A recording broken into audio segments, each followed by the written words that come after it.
네.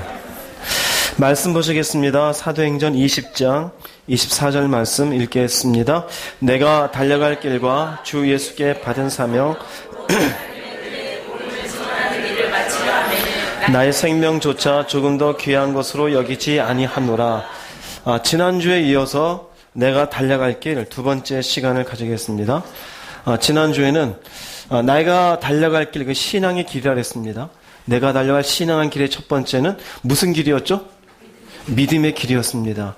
어쨌든 하나님 앞에 은혜를 받았으니 은혜 받은 자는 믿음으로 사는 것이고 그 믿음으로 사는 길에는 순종이 있어야 된다 그랬습니다. 순종과 불순종의 차이가 믿음의 길에 승패를 나눈다고 했고, 불순종과 순종을 하는 것을 알 수 있는 것은 핑계가 있냐 없냐. 말이 많은 사람은 불순종하고 있는 사람이에요. 그리고 보다 더 순종하며 믿음의 길을 가기 위해서는 무엇을 적극적으로 사용하라? 의지를 적극적으로 사용하라고 얘기했습니다. 믿음의 길입니다. 또 다른 신앙의 길의 두 번째는 뭐냐면요, 사랑의 길입니다. 사랑의 길. 지난주에 믿음의 길, 이번 주는 사랑의 길이에요. 이 길에 대해서는 주님이 명확하게 우리에게 보여주십니다. 요한복음 14장 4절 5절 말씀 읽어보겠습니다. 내가 어디로 가는지 그 길을 너희가 아느니라.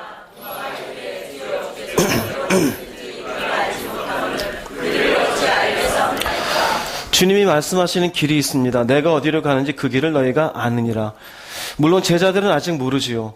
그러나 주님은 이 길을 알게 될 것을 말하고 있습니다. 도마가 말합니다. 우리가 알지 못하고는 그 길을 어찌하게 싸움나이까. 그러나 주님은 이 길을 향해서 제자들에게 이야기하고 이 길을 뚜벅뚜벅 걸어갑니다. 이 길이 어딘지에 대해서 한번 누가복음 18장 한번 읽어보겠습니다. 인자가 이방인들에게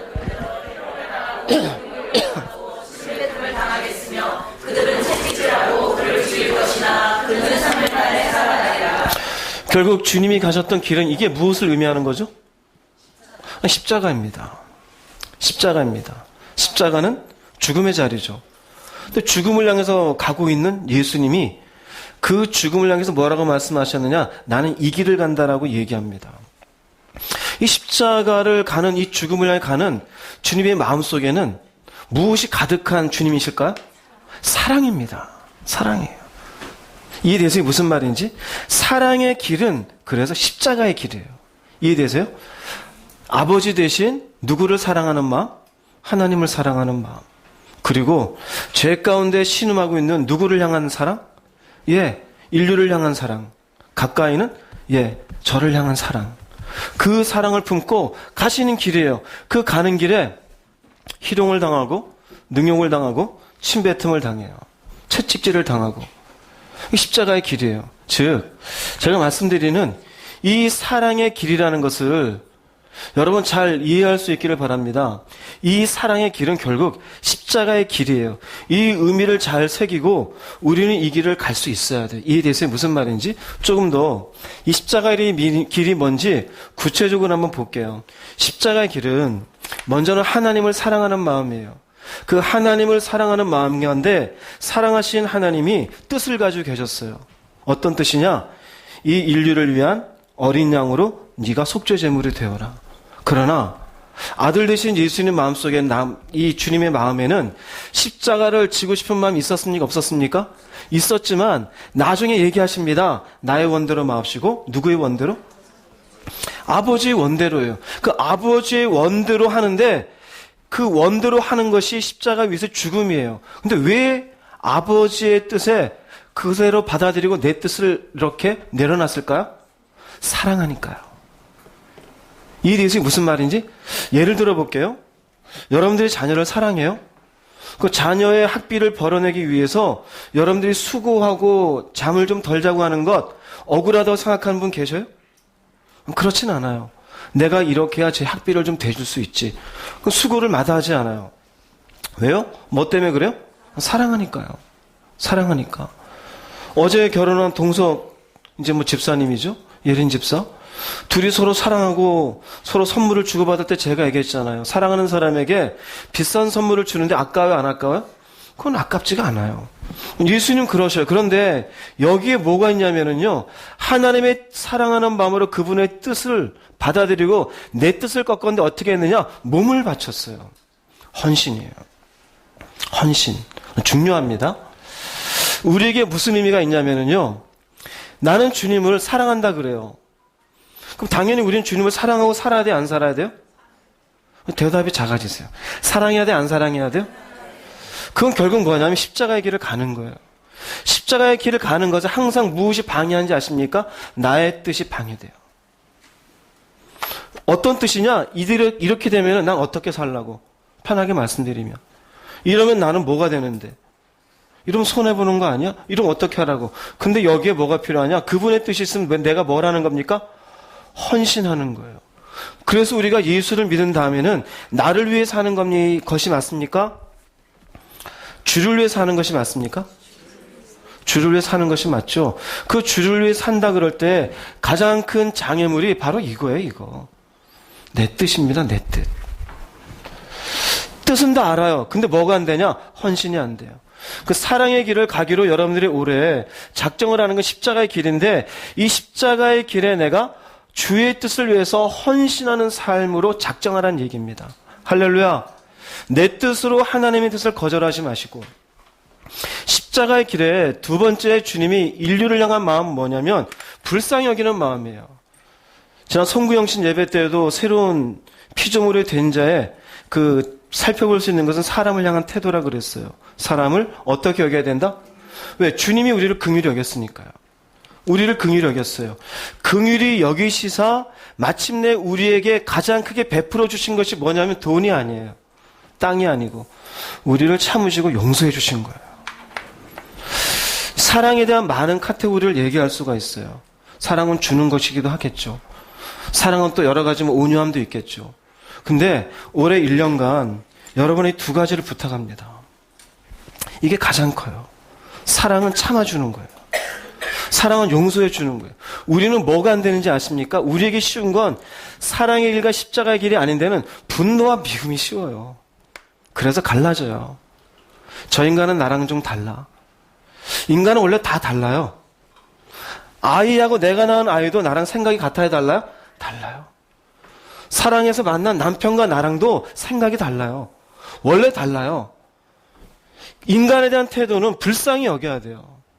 쉽게 다른 사람의 우리가 가질 수 있는 것은 분노와 미움이에요. 그런데 하나님의 편을 생각해 보세요. 우리를 향해서 하나님이 진노를 하실 수 있어요. 하나님의 신락원, 그 낙원에서 하나님의 약속을 어기고 선악과를 따먹은 인간들을 향해서 미운 마음을 가질 수 있어요. 그런데 주님은 그랬어요, 안 그랬어요?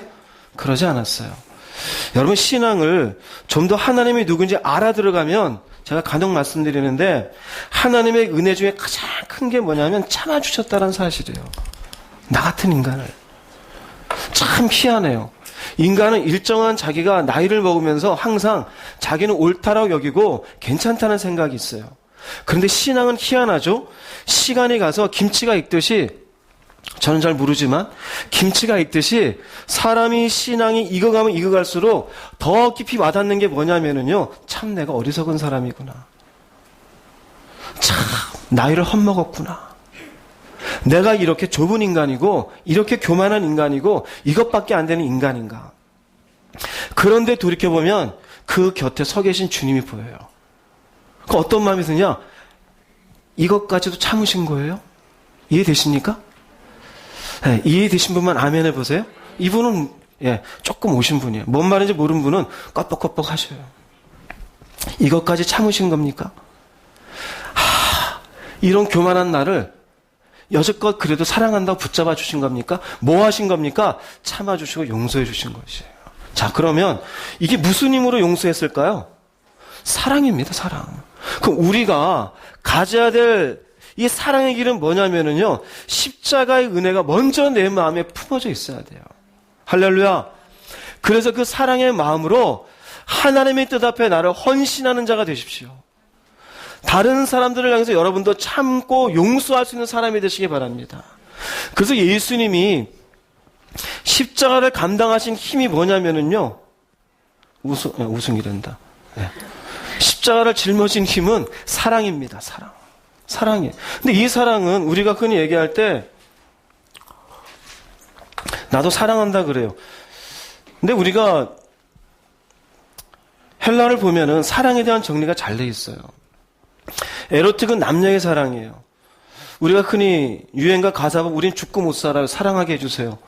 그것도 굉장한 힘인 것 같죠? 이 힘이 아니에요. 필리는 우리가 친구 간의 우정을 얘기해요.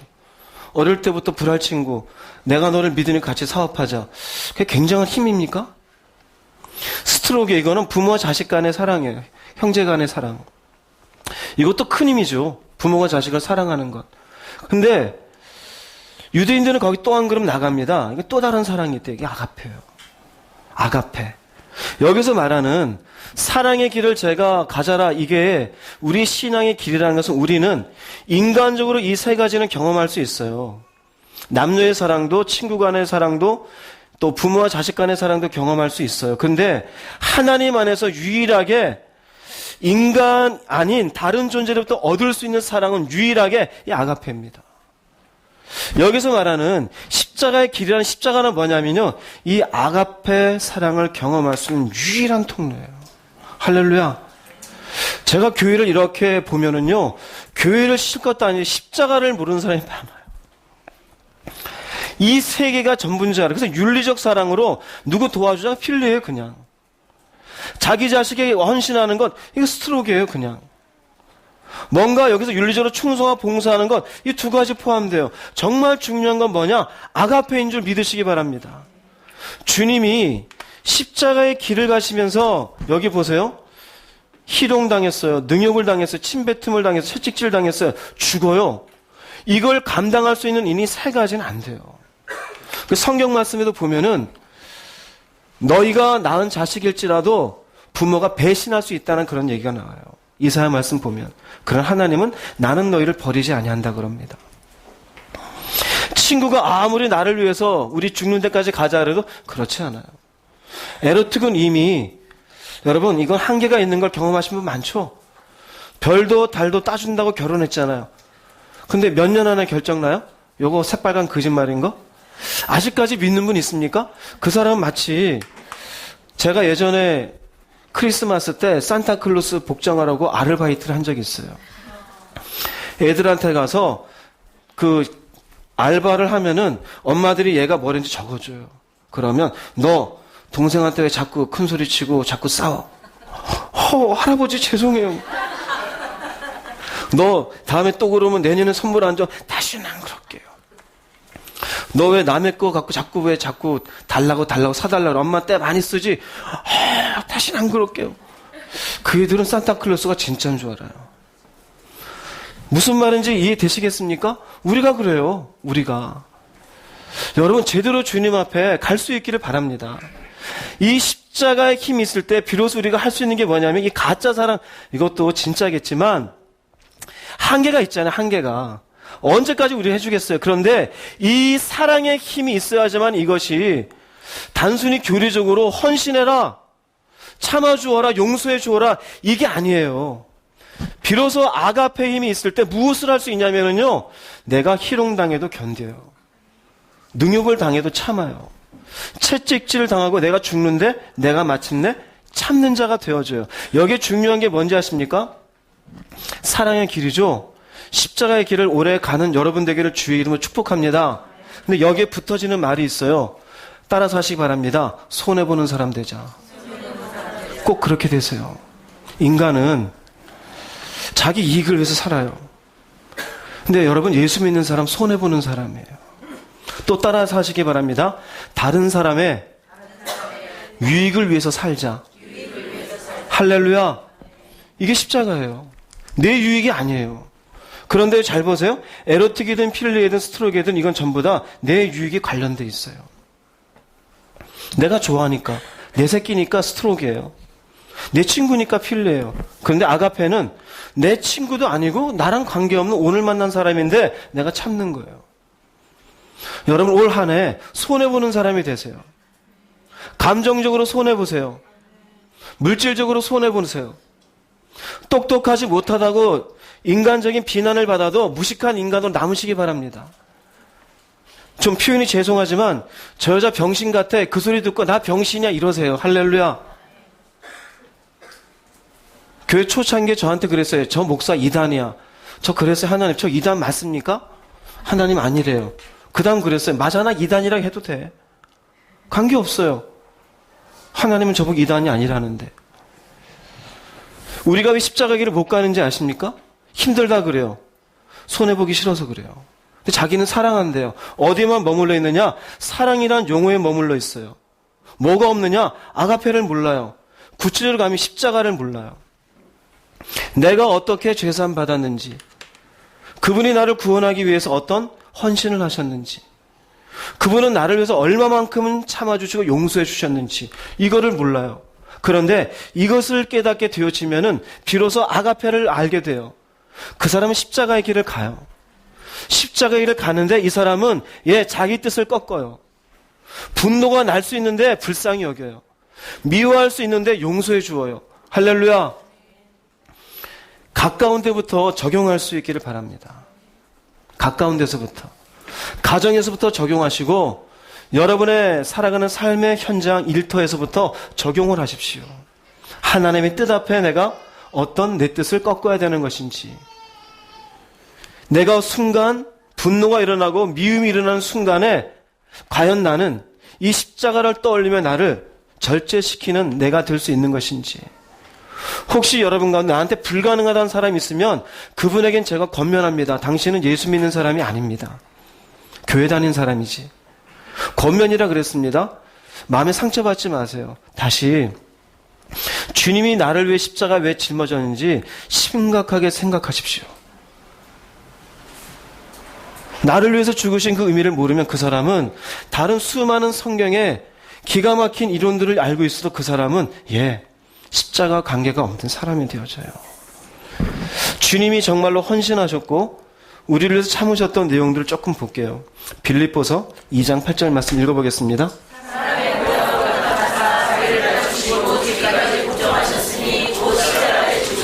네, 죽기까지 복종했대요. 무엇을 내려놓고요? 자기 뜻을 내려놓고. 그럼 어디까지 가신 겁니까? 이제 죽기까지. 죽기까지. 이게 헌신이에요. 여기에 더 요구할 게 있어요, 없어요? 없어요. 헌신은 재물 되는 거예요, 그냥. 세크리파이스에 그냥 죽는 거예요. 근데 우리 왜 안 되느냐? 안 죽으려고 그래요.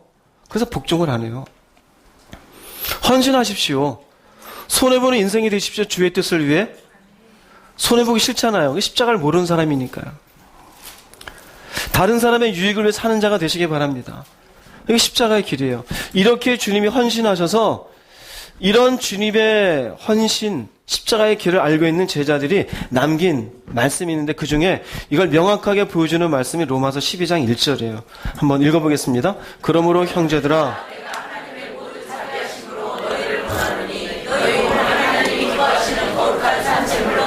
네, 예수님이 십자가에서 몸을 드리셨죠? 여기도 마찬가지. 무엇을 드려야 돼요? 몸으로 어떻게 되는 겁니까? 누가 기뻐하는? 근데 우리는 어떻게 하느냐? 우리의 몸을 내가 기뻐하는 대로 살아요. 그리고 교회 나와서 난 잘 드린다 그래요. 몸을 드려야 돼요. 몸을. 이 몸엔 여러 가지가 있어요. 손도 있고 발도 있고 입도 있고 눈도 있고 귀도 있어요. 이 몸을 드리는 거예요. 즉 보는 것도 하나님이 기뻐하신 걸 봐야 돼요. 듣는 것도 하나님의 기뻐하신 걸 들어야 돼요. 말하는 건요? 말하는 것도 가려서 말할 줄 알아야 돼요. 내 걸음도 하나님의 기뻐하신 곳에 갈 수 있어야 돼요. 내 손은요? 아무데나 휘두르라고 준 손입니까? 아니요. 하나님이 쓰라고 하는 곳에 쓸 수 있는 손이 되어야 돼요. 그럴 때 이것이 산재물이에요. 그럼 여기에는 반대는 뭐겠습니까? 내 몸을 내가 하고 싶은 대로 쓰는 거예요. 그럼 교회 다니고 나는 구원받는데 아니요. 철저히 말합니다. 그 사람은 구원이 없어요. 이것이 십자가의 길이에요. 이게 헌신이에요. 주님이 그렇게 헌신한 모습을 봤었던 베드로, 그도 그 헌신이 뭔지 알죠? 그래서 베드로전서 2장 5절에 이렇게 얘기합니다. 읽어보겠습니다. 너희도 살아있는 돌들로서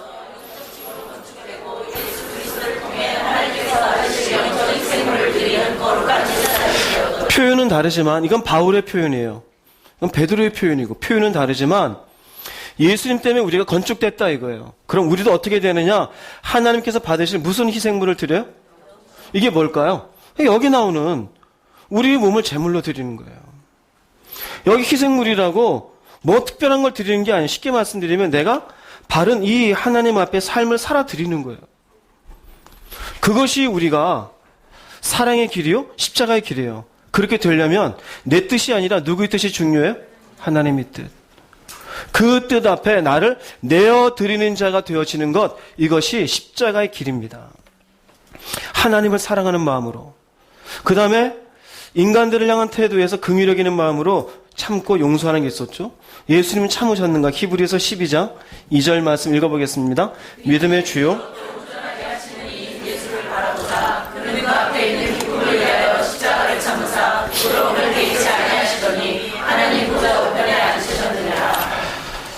예수님이 참았어요. 뭘 참았냐? 부끄러움을. 인간에게 뺨을 맞는 부끄러움. 어떻게 피조물이 창조주를 때립니까? 침을 뱉어요. 주먹을 쳐요. 그리고 옷을 다 벗기고 속옷까지 서로 재배 나눴어요. 근데 그걸 주님 어떻게 했습니까? 참았어요. 개의치 않았어요. 왜 그랬을까요? 예, 나를 용서해 주려고. 여러분 용서해 주려고요. 이 참는 순간에 인류의 모든 저들의 운명을 보고 계시는 거예요. 그리고는 참고 계셔요. 단순하게 교리적으로 참아야 된다 이게 아닙니다. 내가 저들을 사랑하사, 내가 저들을 구원해 주기 위해. 주님은 이렇게 했어요. 그래서 사랑이란 얘기를 할 때 여러분 잘 아는 사랑의 장 있잖아요. 고린도전서 13장. 이건 에로틱한 관계가 없어요. 이거 아가페예요, 아가페. 여러 가지 카테고리가 있다고 그랬잖아요. 그 카테고리를 나눠놓은 게 이 고린도전서 13장이라는 사랑장이에요. 이 사랑장 가운데 한번 13장 한번 읽어보겠습니다. 사랑은 오래 참고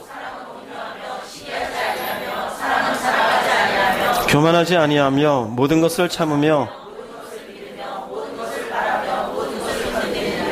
네, 제일 중요한 부분만 하자 그랬잖아요. 참고 용서해 주자고. 고린도전서 13장에 사랑을 얘기하면서 반복적으로 쭉 나오는데 이 4절부터 7절까지 되어져요. 그런데 시작이 오래 참고 끝으로 견디는 거예요. 모든 것을 참아요. 이게 사랑이에요. 그래서 인간의 에로틱으로는 참을 수가 없어요. 남녀 간의 관계를 어떻게 참아요? 한계가 있는 거예요. 친구? 한계가 있어요. 부모 자식에도 한계가 있어요. 그런데 여기는 한계가 없어요. 그래서 내가 어떻게 참아하는 사람은 무엇을 모르는 사람이다? 예, 아가페 사랑을 모르는 사람이에요. 더 구체적으로 그 사람 내면을 들여다보면 당신 주님의 십자가를 만난 적 있습니까? 머뭇머뭇해요. 그러니까 안 되는 거예요. 그러나 십자가를 만난 사람은 이거 참을 수 있겠습니까? 주님 생각하면 참을 수 있습니다. 할렐루야. 그런데 주님을 생각해서 못 참겠는데요. 빨리 기도원 가서 금식하세요. 당신은 아직 예수 믿는 사람이 아니에요. 그 사랑은 오래 참아요. 모든 것을 참아요. 그 뒤에는 보세요. 모든 것을 견딘다. 그럼 반복적인 건 참는 거예요. 이 사랑에 대한 참는 내용이 4절, 7절까지 사랑을 이야기하면서 요 참는 내용만을 반복적으로 강조해요. 왜 그럴까요? 사랑의 제일 중요한 덕목은 아가페는 참아주는 거예요. 할렐루야. 참는 여러분 되시기 바랍니다. 참는 여러분.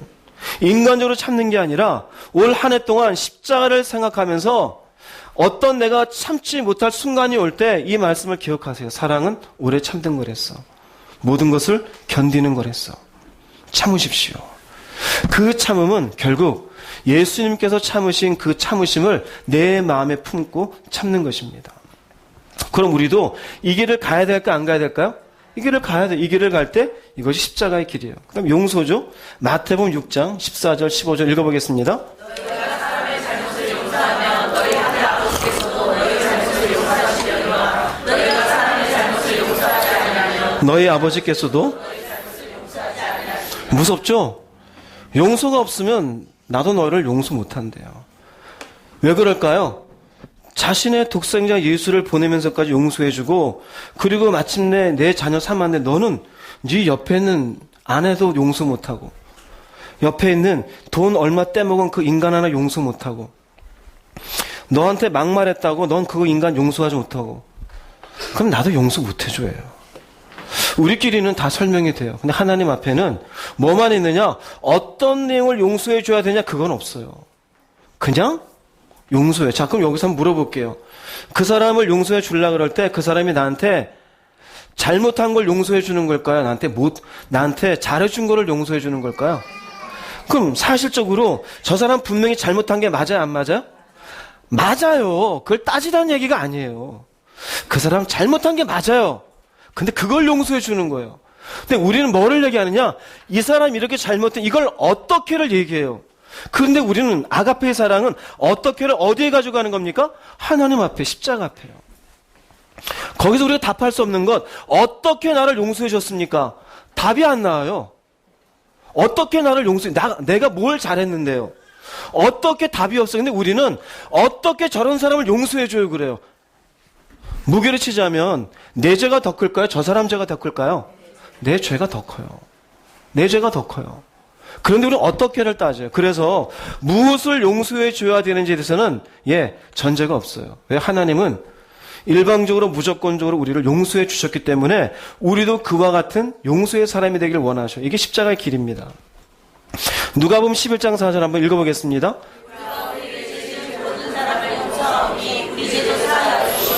우리가 아는 주기도문입니다. 재밌는 건 우리 죄를 사하여 주셔서 감사하고 그 다음에 우리에게 죄 지은 사람을 용서하고 이게 아니에요. 순서가 먼저 누구를 먼저 용서하는 겁니까? 죄 지은 사람이 죄 지은 사람. 우린 참 몰라요. 뭘 모르느냐? 어떤 사람 가운데 지금 교회 나와서 예배 드린지를 모르고 살아요. 자꾸 정체성을 잃어요. 나 같은 죄인을 용서해 줬기 때문에 나한테 죄 지은 사람을 용서해 주라 얘기하는 거예요. 저 사람이 잘해서 저 사람이 잘못해 따지라는 얘기가 아니에요. 할렐루야. 즉 십자가의 길을 갈 때 올 한 해 죽는 순간까지 따지지 마시길 주 이름으로 부탁합니다. 옆에 분 혹시 부부면 이렇게 인사하세요. 앞으로 안 따지겠습니다. 부부간에 얘기를 안 하네. 지금 얘기 안 해 지금. 성경 집사 가만 쳐다보고 있어 지금. 따질 게 많다 이거죠. 십자가를 더 파요. 죄 지은 사람을 용서하는 거예요. 죄 지은 사람을. 실수한 사람도 포함되겠지만 죄 지은 사람이에요. 이게 십자가의 길입니다. 하나님 앞에 여러분의 믿음의 본질을 잘 살펴보세요.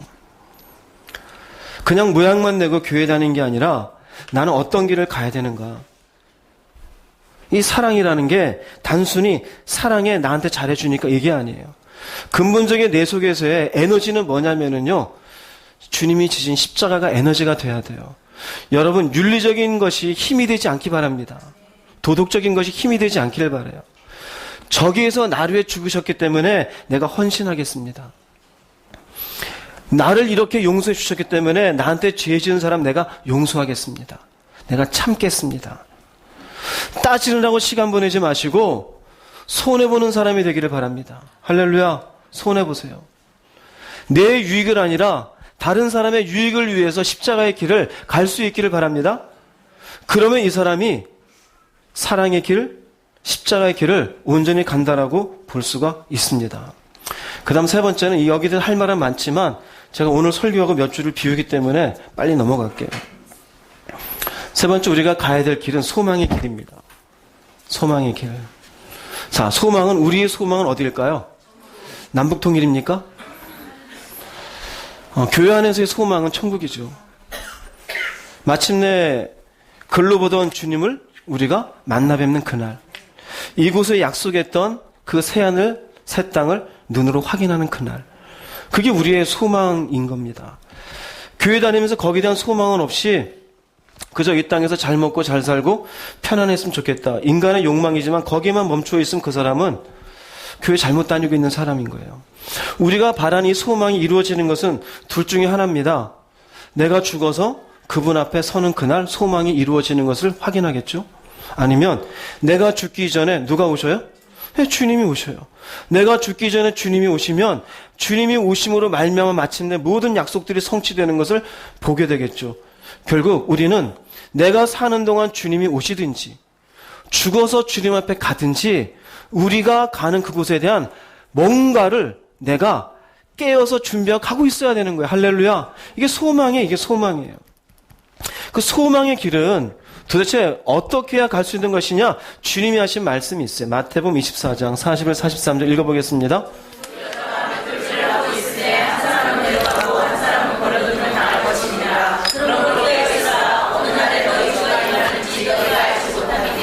너희도 아는 바니 만일 집주인이 도둑이 어느 시간에 올 줄을 알았더라면.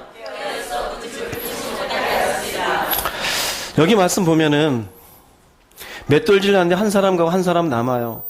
이 말은 한 사람은 소망이 이루어졌고 한 사람은 소망이 어떻게 됩니까? 이루어지지 못했어요. 그럼 여기에 소망이 이루어지는 사람이 되기 위해서 하시는 말씀이 뭐냐? 따라서 하십시오. 깨어있으라. 소망의 길은 깨어있는 길이에요. 천국을 소망하는 사람은 깨어있어야 돼요. 이 말씀에 이제 결론이 되어지는 44절에 뭐라고 얘기하느냐? 한번 읽어보겠습니다. 이러므로 너희도 깨어있으라 주님이 뭐라고 덧붙였느냐? 준비하고 있어야 돼요. 즉 내가 일상생활을 뭔가를 하고는 있지만 내가 주님의 오심을 만나든지 그분 앞에 가든지 내가 뭔가는 준비하고 있어야 돼. 할렐루야.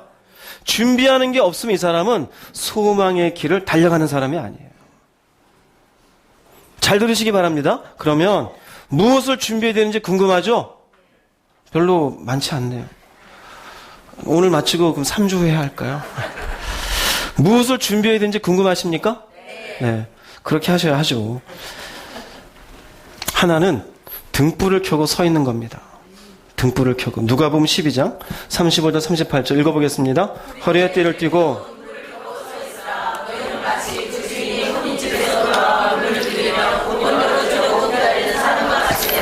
주인이 와서 깨어있는 것을 보면 그 종들은 복이 있으리로다.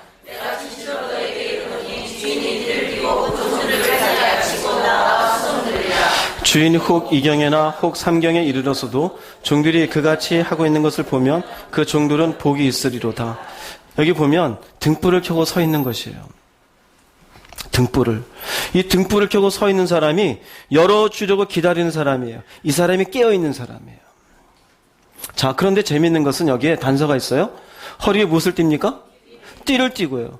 허리에 띠를 띠고는요, 에베소 6장에 나옵니다. 진리의 허리띠입니다. 즉 진리의 허리띠를 띠고 이 말은 진리를 내 삶 속에 적용해 가면서 살아가는 게 등불을 켜는 거예요. 하나님의 말씀을 들었어요. 들은 것으로 그치는 것이 아니라 그 들은 말씀을 내 삶 속에 빛으로 나타내는 것이에요. 자, 그러면 중요한 게 있어요. 등불을 꾸준히 켜려면 허리띠를 풀면 돼야 안 돼요? 여러분, 그래서 소망의 길을 가는 사람, 깨어있는 사람은 말씀을 옆구리에 끼고 사는 사람이에요. 할렐루야. 옆구리에 낀다고 어디 가서 좋은 책 낄까? 이걸 옆구리에 끼는 의미로 생각하지 마시고 하나님 말씀을 내면화하는 사람입니다. 따라서 하십시오. 내면화요. 스토리를 이해하는 게 아니에요. 하나님이 첫째 날 뭐를 만들고 둘째 날 뭐를 만들고 그런 게 아니에요. 오병이어가 뭔지 팔복이 뭔지 그게 아닙니다. 내면화하는 게 좋은 것이 바로 말씀을 묵상하는 것이고 설교 말씀을 듣는 것이에요. 여러분, 말씀을 묵상하는 자가 되시기 바랍니다. 이 말씀을 묵상하면 이 말씀이 나한테 무슨 의미가 있는지, 주님이 왜 이 말씀을 하셨는지, 나는 왜 이렇게 분노가 많을까, 나는 왜 이렇게 욕심이 많을까, 나는 과연 왜 이렇게 용서를 해주지 못하는 것인가, 이 말씀을 내 안에 뭐 하는 걸까요? 적용을 하는 거예요. 이 사람이 띠를 띠고 등불을 켜는 사람이에요. 그냥 성경만 들고 다니는 사람은 등불이 없는 사람이에요. 내면한다는 것은 그런 과정을 통해 죄성 속에 익숙해 있는 나의 급한 성품이 좀 더 차분해지고, 사람을 쉽게 판단하던 내가 온유해지고, 분노가 많던 내가 용서가 생기게 되어지고, 돈을 위해 살던 내가 이제는 하나님 앞에 영광됨을 위해서 살아가는 자가 되어지는 것. 이 사람이 등불을 켜고 서 있는 사람임을 깨달으시기 바랍니다. 이 사람이 깨어있는 사람. 그런데 띠가 없으면 문제가 생겨서 사람들이, 여기에 여러분 잘 들으세요. 어떤 띠를 띠는 사람이 있냐면 윤리의 띠를 띠어요. 윤리적으로만 살아요. 남에게 특별하게 해를 끼친 건 없어요. 그런데 가만히 보면은 또 말씀 가운데 내면화된 사람이 아니에요. 어떤 사람은 세상의 상식적인 띠만 띠고 있어요. 세상의 방식대로. 세상에 이런저런 생활 방식이 여기저기 가득 차 있어요. 말씀과는 관계가 없어요. 그러니 이 사람은 등불이 켜 있을까 안 켜 있을까요? 이 사람 켜 있을 수가 없어요. 상식적인 인간, 윤리적인 인간은 되는지 모르지만 성경의 말씀이 내면화가 되어 있지 않고 인격화가 되어 있지 않음으로 말미암아 등불이 켜 있을 수가 없어요. 이 사람은 깨어있는 사람이 아닙니다. 자, 그 다음 중요한 것, 이 깨어있는 사람은 2경이나 3경에 이르러서도 종들이 그같이 하고 있는 것, 종들이 그같이는 종들이 그같이 깨어있으면의 의미예요. 2경과 3경은 뭐냐면 이스라엘 사람들은 시간을 4경으로 나누어요. 저녁 6시부터 9시까지가 1경이에요. 9시부터 12시까지가 2경이고 12시부터 3시까지가 3경이고 3시부터 6시까지가 4경이에요. 지난번에 말씀드렸는데 보통 저 때는 전기가 없으니까 몇 시면 잔다 그랬습니까? 제가? 한 7시면 자요. 7시, 8시면. 그래서 예수님이 기도할 때 제자가 잠든 것 피곤할 수밖에 없는 시간이라 그랬죠. 이 경우는 뭐냐? 9시가 넘었어요. 9시부터 12시까지예요. 이때는 새까만 시간이에요. 모두가 잠들었어요. 자, 무슨 의미냐? 영적으로 보자면은요, 주변에 그 누구도 진리를 적용하며 살지를 않아요. 아무도 진리의 불을 켜질 않아요. 모두가 도적질하고 거짓말하고 음란하고 자기 멋대로 살아요. 내가 말씀 가운데 살면서 참고 인내하는 건 표현이 죄송합니다. 병신 같아요. 손해봐요. 멍청이 같아요. 근데 주님 얘기합니다. 그 2경이나 3경에서도 종들이 그렇게 허리에 띠를 띠고 등불을 켜 있으면 그 종은 복이 있다. 이 사람 뭘까요? 이 사람이 소망의 길을 달리는 사람이에요. 오늘 우리들에게 적용하자면 이 세상은 참으로 어두운 세상이죠. 하나님 말씀은 둘째치고 제멋대로인 인생들입니다. 이런 세상 속에 말씀대로 산다는 게 심지어 여러분 가까운 주변의 친구에 교회 다니는 사람 모아놓고 한번 얘기해 보세요. 말씀 가운데 이렇게 우리가 등불을 켜고 살아야 된다. 그래야 천국 갈 수 있다라고 얘기하면 그것을 고지고대로 받아들이는지. 받아들이지 않아요. 교회를 다니면서도 스스로 2경이나 3경에 이르러서 다 불을 끄고 있어요.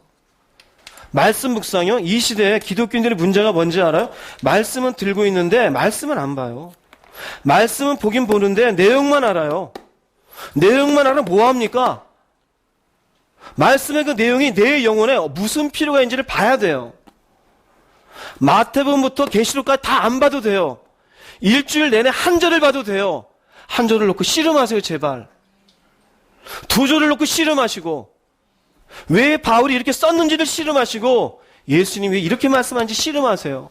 남들은 그렇게 하지 않은 2경, 3경에도 여러분 그렇게 할 수 있기를 바랍니다. 그래서 그 말씀이 내면화되어지고 내면화된 그 말씀이 나를 인격화시키고 성경적인 사람으로 내가 살아가게 되어지면 이 사람이 깨어져 있는 사람이에요. 윤리적인 인간, 나쁘다는 얘기가 아니에요. 그게 전부가 아니에요.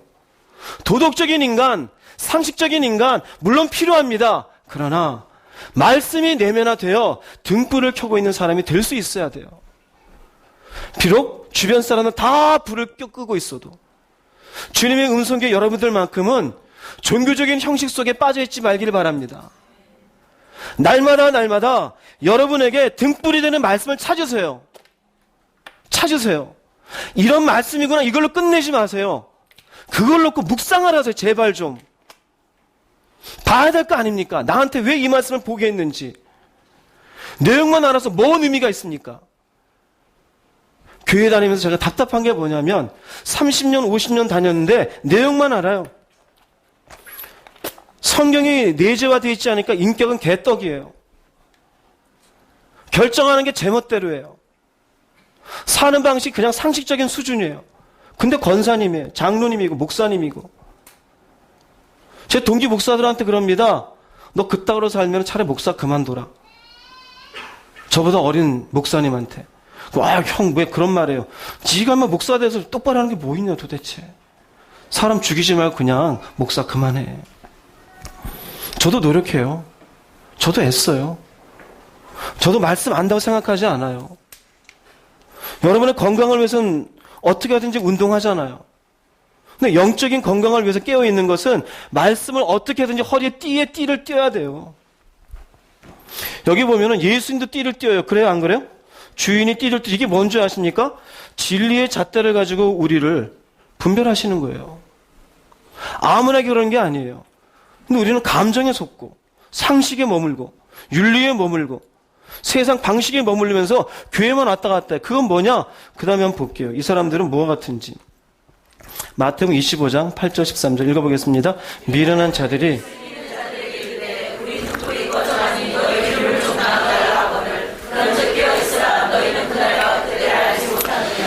등은 가지고 있어요. 근데 여기에 미련한 처녀들은 무엇이 없었습니까? 기름이 없었어요. 똑같아요. 등은 있었다는 의미는 주님의 운송교에 나온 교인의 교적은 있어요. 그런데 주님의 진리의 말씀을 내 내면 속에 내재하고 인격화하는 성경적인 사람이 되어 불을 켜고 사는 것에 대해서는 아무 생각이 없어요. 주님이 오실 것도 알아요. 다 알잖아요. 소망들은 벌써 알잖아요. 주님 만나는 것. 그런데 막상 등불을 켜고 서 있는 건 몰라요, 뭔지. 그래서 말씀을 보지도 않고 본다고 한들 자신 속에 내면하기 위해서 애쓰지도 않아요. 여러분, 성경의 내용을 많이 알려고 애쓰지 마세요. 많이 아는 게 아니라 적은 말씀이라도 여러분에게 불이 될 수 있는 말씀을 찾으시기 바랍니다. 근데 그게 없어요. 그래서 여기에 나중에 물어볼게요. 8절 13절 넘어간 이유는 너무 기니까. 이 미련한 사람들이 결국 신랑 대신 주님 왔을 때 그 잔치 자리에 들어갑니까? 못 들어갑니까? 못 들어가요. 못 들어가요. 심지어 뭐라 그러시느냐? 나는 너희를 알지 못하노라 그래요. 교회 열심히 다니고 소망의 길을 달리지 않으면 외면당하는 인생 돼요. 외면당하는 인생에 첫 번째가 깨어있는 건데 첫 번째 깨어있는 게 첫 번째 가장 중요한 단추가 뭐냐? 말씀이에요. 말씀을 묵상하냐 안 하느냐? 말씀을 집중적으로 내면을 하냐 안 하느냐? 말씀 중심의 인격화가 있느냐 없느냐 이게 더 중요해요. 그래서 보세요. 고린도전서 15장 34절 읽어보겠습니다. 깨어 의를 행하고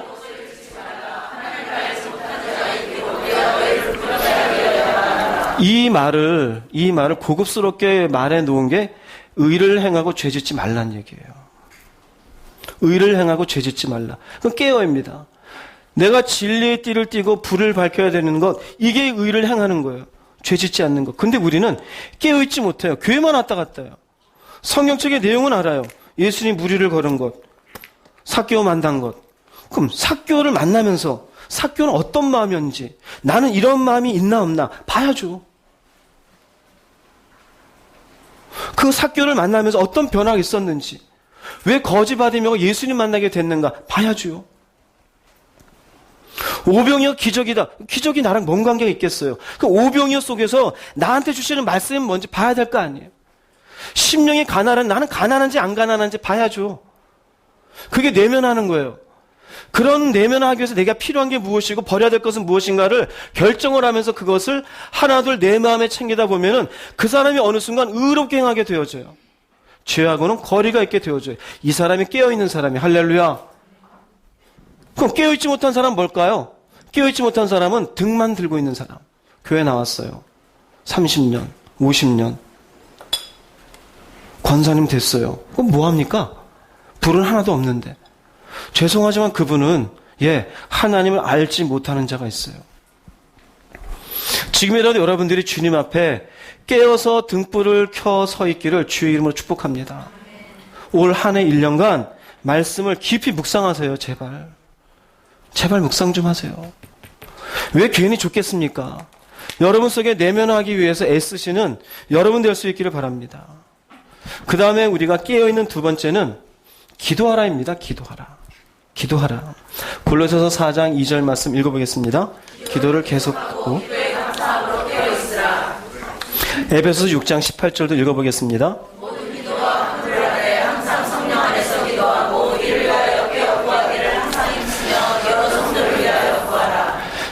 깨어있는 것에 항상 붙어있는 용어는 기도입니다. 기도예요. 예수님의 인생에도 보면은요, 예수님, 그분은 능력이 많잖아요. 그럼에도 불구하고 새벽에도 기도하시고, 낮에도 기도하시고, 밤새도록 기도하시고, 때로는 제자들을 먼저 떠나보내고 산에 올라가서도 기도해요. 왜 그럴까요? 기도는 제가 볼 때는 내적인 신비예요. 하나님의 영광의 일부를 경험하는 자리예요. 기도를 하고 안 하고는 해본 사람만 알지 안 한 사람이 볼 때는 똑같아요. 그래서 기도를 하기 전에는 하나님의 영광을 체득하지 못하기 때문에 너랑 나랑 무슨 차이가 있어? 별 차이 없어 보여요. 해본 사람은 알아요. 그 속에 말로 할 수 없는 하나님의 영광이 내 속에 임하게 되는 것. 이 땅에서 얻을 수 없는 뭔가가 내 속에 채워지게 되는 것. 아, 이래서 예수님도 기도하셨구나. 그래서 기도하게 돼요. 예수님이 십자가 지시기 전까지 제자들이 예수님처럼 기도를 열심히 했어요? 안 했어요? 안 했어요. 근데 잘 보세요. 사도행전 2장에서 성령이 임하고 난 뒤에 제자들은 기도하기를 게을리하지 않아요. 사도행전 3장에 가면은 사도행전 3장의 성전 미문에 앉아있는 안진뱅이를 만나게 돼요. 어쩌다 그 안진뱅이를 만나게 될까요? 제9시 기도 시간에 기도하러 가다가. 그 말의 의미는 그 당시 초대교회 때 그 베드로나 사도들 초대교인들은 하루에 3번씩 꼭 기도했어요. 왜 그랬을까요? 이제 깨달은 거예요. 깨어있는 건 기도라는 사실을 알게 돼요. 이방인 중에 처음으로 성령이 임했던 사람 고넬료입니다. 고넬료가 집에 어떻게 그렇게 은혜가 임했느냐? 고넬료가 기도하다 보는데 천사가 와서 얘기해 준 거예요. 기도하다가 임해, 기도하다가. 그래서 기도하는 사람이 깨어있는 사람이에요. 할렐루야. 거듭 말씀드리지만 기도 안 하고 있으면 나나 기도하는 사람 별 차이 없어요. 돈 버는데 지장 별로 없어요. 그런데 해본 사람만 알아요. 아, 다르다. 할렐루야. 이게 무슨 의미인지 아는 사람 아멘 해보시기 바랍니다. 근데 재밌는 건 사탄도 이걸 알아요. 그래서 기도를 우습게 여겨요. 왜 그런지 아십니까? 그렇게 해야 기도의 자리를 떠나게 할 수 있으니까요. 그래서 형식적으로 한다라든지 그냥 간단하게 시간만 채우는 사람은 기도의 의미가 없어요. 여러분, 기도 속에 하나님의 영광을 꼭 채우시기 바랍니다. 하나님의 영광을. 그분의 응답이든 그분의 위로든. 가끔 기도 얘기하면은 복잡하다는 사람이 있어요. 집중이 안 돼요. 왠지 알아요? 여러분, 생각이 많아서 그래요. 그 생각 떨쳐내야 돼요. 그 떨쳐질 때까지 기도하세요, 먼저. 그리고 그분께 집중하세요. 그런 어느 순간 하나님의 영광스러움이 임해요. 그분의 임재가 있든지 그분의 말씀이 있든지 난 모르겠는데요. 이 사람은 너무나 자기의 많은 생각 속에만 시간들을 보냈기 때문에 기도의 자리에 와서도 생각하느라 기도가 안 되는 거예요. 훈련이 안 된 겁니다. 쉽게 말씀드리면. 기도할 수 있기를 바랍니다. 그래서 바울도 기도의 사람이 돼요. 우리가 잘 아는 데살로니가 5장 16절 보면은 쉬지 말고 뭐 하라 그럽니까? 이거 그리스도 예수 안에서 하나님이 우리를 향하신 뜻이라 그래요. 바울도 기도의 사람이었어요. 베드로 볼까요? 베드로전서 4장 7절 말씀 읽어보겠습니다. 만물의 마지막이 마지막에 가까울수록 소망의 사람은 정신을 차려 깨어 기도해야 돼요. 근데 베드로는 사람 어떤 사람이었습니까? 기도하지 못해서 실패 본 사람이었어요. 예수님이 시험에 들지 않게 깨어있어 기도하라. 마음은 원이로 육신이 약하도다. 그 말의 의미가 그때는 뭔지 몰랐어요. 주님 배신하고 난 뒤에 알았어요. 그래서 베드로는 기도를 놓지 않았습니다. 기도의 사람이 되어줘요. 여러분, 기도가 하나님이 우리에게 주신 가장 좋은 선물 중에 하나예요.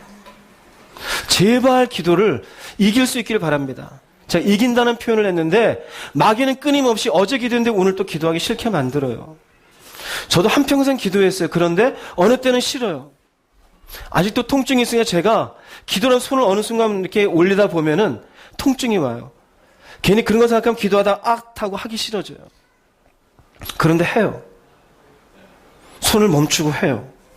왜요? 이 기도의 시간이 있어야 내가 깨어있는 사람이 될 수 있으니까요. 아파서 못 한다고요? 누워서 하세요. 바빠서 못 한다고요? 그럼 핑계라 그랬죠? 그럼 핑계예요. 하나님의 영광을 경험 좀 하십시오. 경험 좀 하십시오.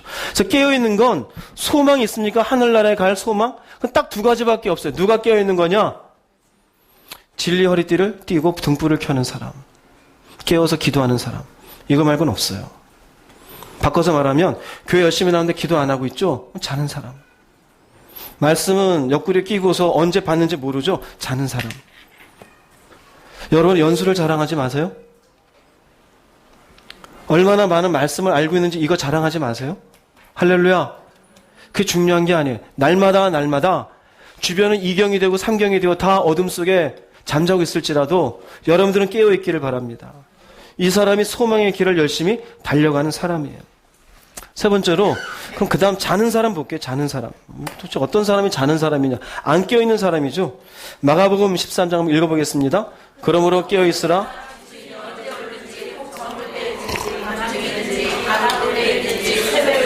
너희가 알수 못하리라. 그가 이 자는 거는 등불 켜고 있어야 돼. 등불을 안 켜요.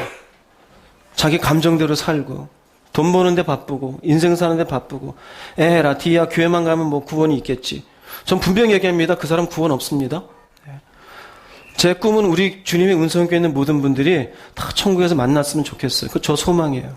그런데 전부 그렇게 될지 안 될지는 몰라요. 저는 방식은 다 알려줬어요. 누가 갈 수 있는지. 쉽습니다. 등불 켜면 돼요. 기도하면 돼요. 근데 이 사람은 뭐냐? 자요. 그냥 말씀 볼 생각도 안 하고 돈 버는 일에는 온갖 신경 다 쓰는데 기도하는데 기도는 그냥 귀찮아서 안 하고 에이씨 피곤한데 그냥 자자. 자는 사람이에요. 자는 사람. 자면은 영적으로 어떤 현상이 나타나느냐? 누가복음 21장 볼게요. 읽어보겠습니다. 너희는 스스로 조심하라.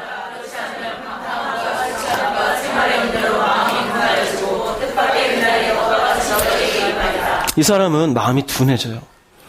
마음이 둔해지는 것은 오늘 보세요. 지난주부터 믿음의 길을 가야 되고 사랑의 길, 십자가의 길을 가야 되고 소망의 길을 가야 되는데 여긴 그런 거 아무것도 없어요. 뭐만 있느냐?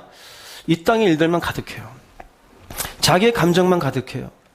자기 생각만 가득해요. 나 좀 알아줘라 그래요. 하나님께는. 둔해져 있어요. 잠자는 사람은 깊이 잠들면 옆에 누가 오는지 가는지 알아요? 몰라요?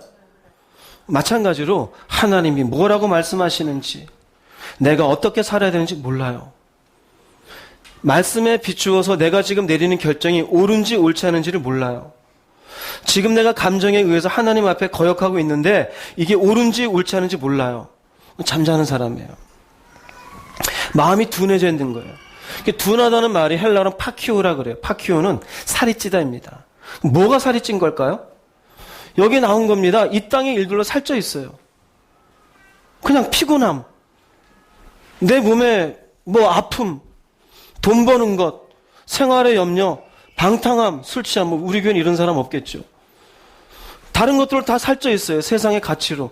하나님의 말씀으로 있는 게 아니고 살쪄 있어요. 살쪄 있으니 둔해져가지고 하나님의 뜻 앞에 움직여지질 않아요. 싫은데? 어떻게 살아? 전부 뭘까요? 잠자는 사람이에요. 그래서 이 사람들에는 뭐에만 예민하느냐? 세상에 예민해요. 근데 이 사람 어디에 둔하느냐? 하나님의 일은 둔해요.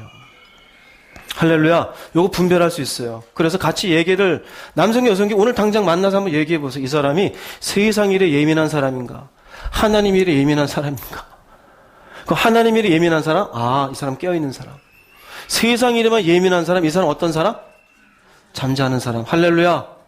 여러분 자녀도 마찬가지. 자녀랑 얘기하다가 세상 일에만 많다. 이 자식이 자고 있구나. 이해되세요? 그럼 얘기해 주세요. 그런 얘기 그만하고 네가 만난 주님은 누구니? 지난주에는 어떤 말씀 묵상했는데 정신 차리라 그러세요. 그래서 이런 사람들 둔해진 사람들에게 여러분 예민함이 세상이 예민한데 이 사람들한테 하나님의 말씀 가운데 당신이 둔해져 있으니까 똑바로 가세요. 그럼 좋아할까요? 안 좋아할까요? 안 좋아요. 싫어해요. 이게 이 말씀이에요. 디모데후서 2장 25절 26 읽어보겠습니다. 거역하는 자를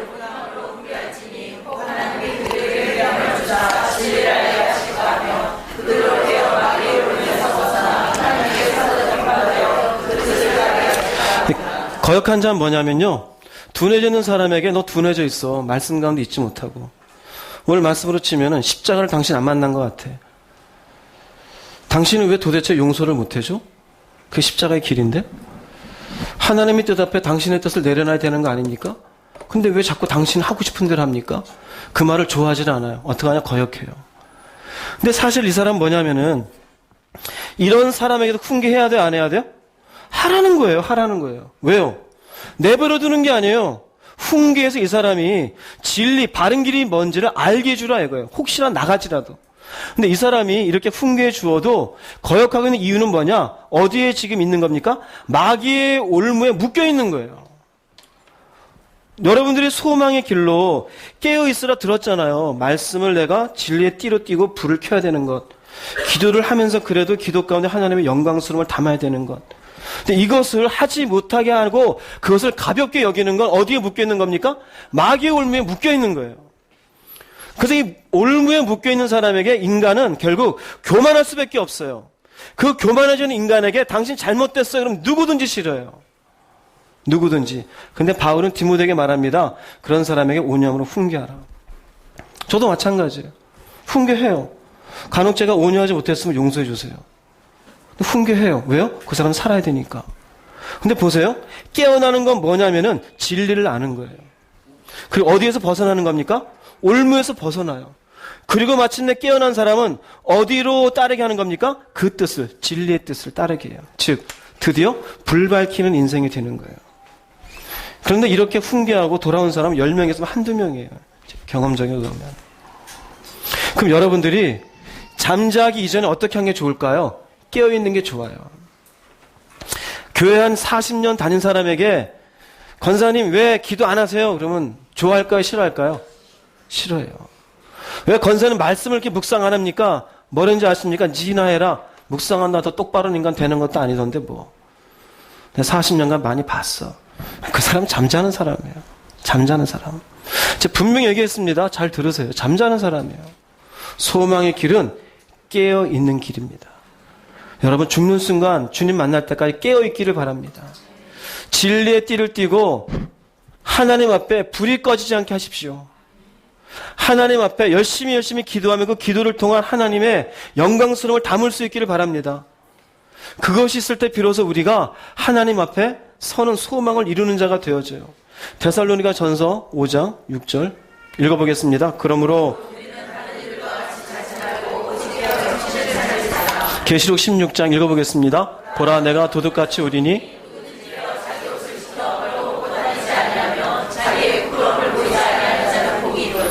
따라서 하십시오. 자지 말고 깨어 정신을 차리자.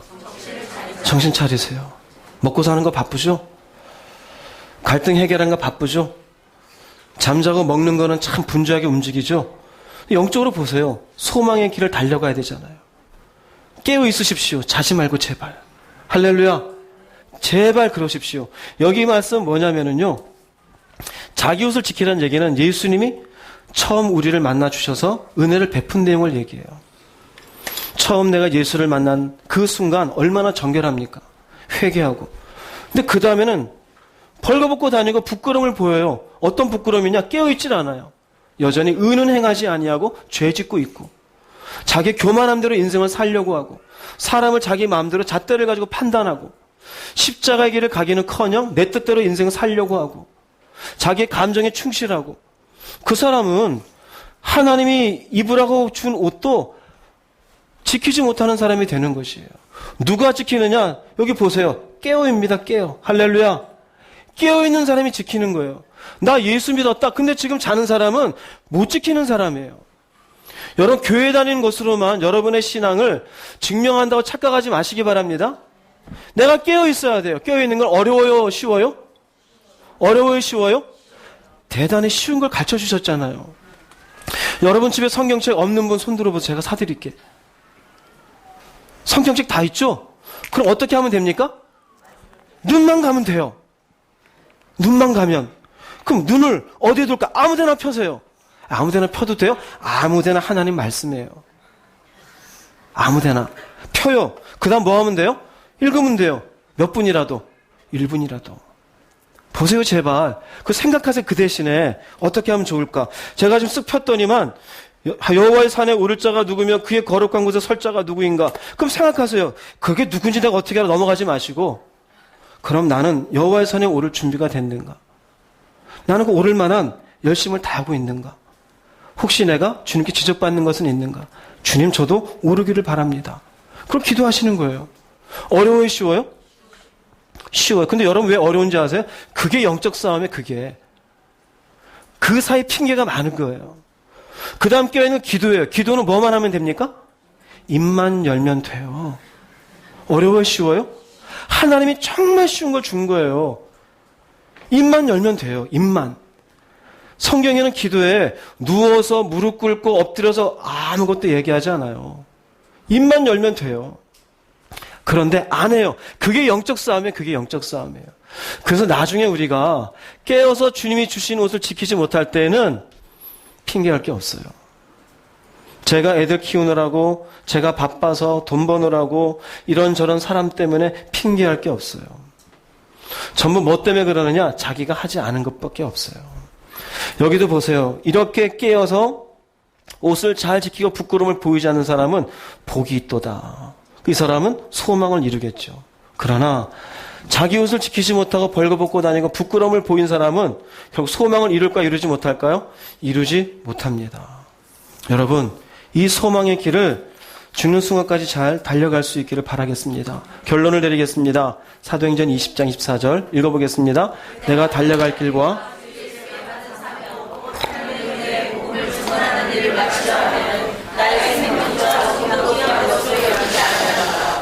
보세요. 바울은 내가 달려갈 길과 주 예수께 받은 사명 두 가지를 얘기했다 그랬죠. 이건 우리 모두가 달려가야 되는 신앙의 길이에요. 바울이 받은 하나님께 받은 사명, 소명은 결국 복음을 위한 인생을 드리는 것이었어요. 예수님이 우리를 살리시기 위해 드렸던 것처럼 바울도 드렸습니다. 우리도 마찬가지예요.